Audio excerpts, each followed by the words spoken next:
Native ಇಂದ pass ಆದ್ವಿ. ಅದು ಹೇಗಿದೆ ಅಂದರೆ ಪ್ರತಿಯೊಂದು ಹಳ್ಳಿನೂ ಆ ಮಾದರಿ ಹಳ್ಳಿ ಥರ ನಮ್ಮ ಕರ್ನಾಟಕದಲ್ಲಿ ಮಾಡೋಕ್ಕೆ ಪ್ರಯತ್ನ ಮಾಡಿ. ಅಷ್ಟು ಕ್ಲೀನು, ಅಷ್ಟು ನೀಟು. ನಿಮ್ಮ ಏರಿಯಾದು ದೊಡ್ಡಾಲದ ಹಳ್ಳಿ ಮತ್ತು ಯಾವ್ಯಾವ ಚಿಕ್ಕ ಚಿಕ್ಕ ಹಳ್ಳಿಗಳು ಬರ್ತಾವಲ್ಲ, ರೋಡು, ಎವ್ರಿಥಿಂಗ್, ಎಲ್ಲ ಕಡೆ ಕಸದ ಬುಟ್ಟಿಗಳು. ಅದು ಕೇಳಿದ್ಕೆ ಇದು ಡಿ ಕೆ ಶಿವಕುಮಾರ್ ಅವ್ರ ಊರಮ್ಮ, ಅದಕ್ಕೆ ಹಿಂಗಿದೆ ಅಂತಿದ್ರು. ಪ್ರತಿ ಊರುಗಳು ಹಂಗೆ ಮಾಡೋಕ್ಕೆ ಟ್ರೈ ಮಾಡಿ.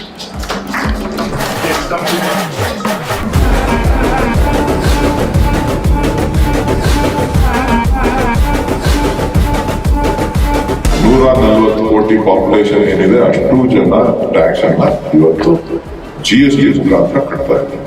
Please raise that point to the maximum. I like to appreciate that point you raised, and as everyone's suggestion is, whatever is the major issues, whatever the amount we are paying tax, at least 10% if we get back, we'll be very happy.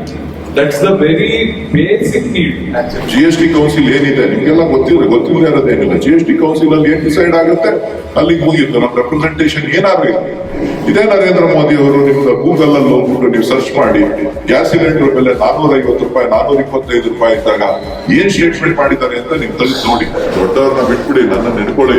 ನಿಮ್ಗೆ ಏನ್ ಕೆಲಸ ಬೇಕೋ ಆಗುತ್ತೆ. ನೀವೇನ್ ನನ್ನ ನೋಡ್ಕೊ ಬರ್ಬೇಕಾಗಿಲ್ಲ, ನಾನೇ ನಿಮ್ಮನ್ನ ನೋಡ್ಕೊಬೋದು.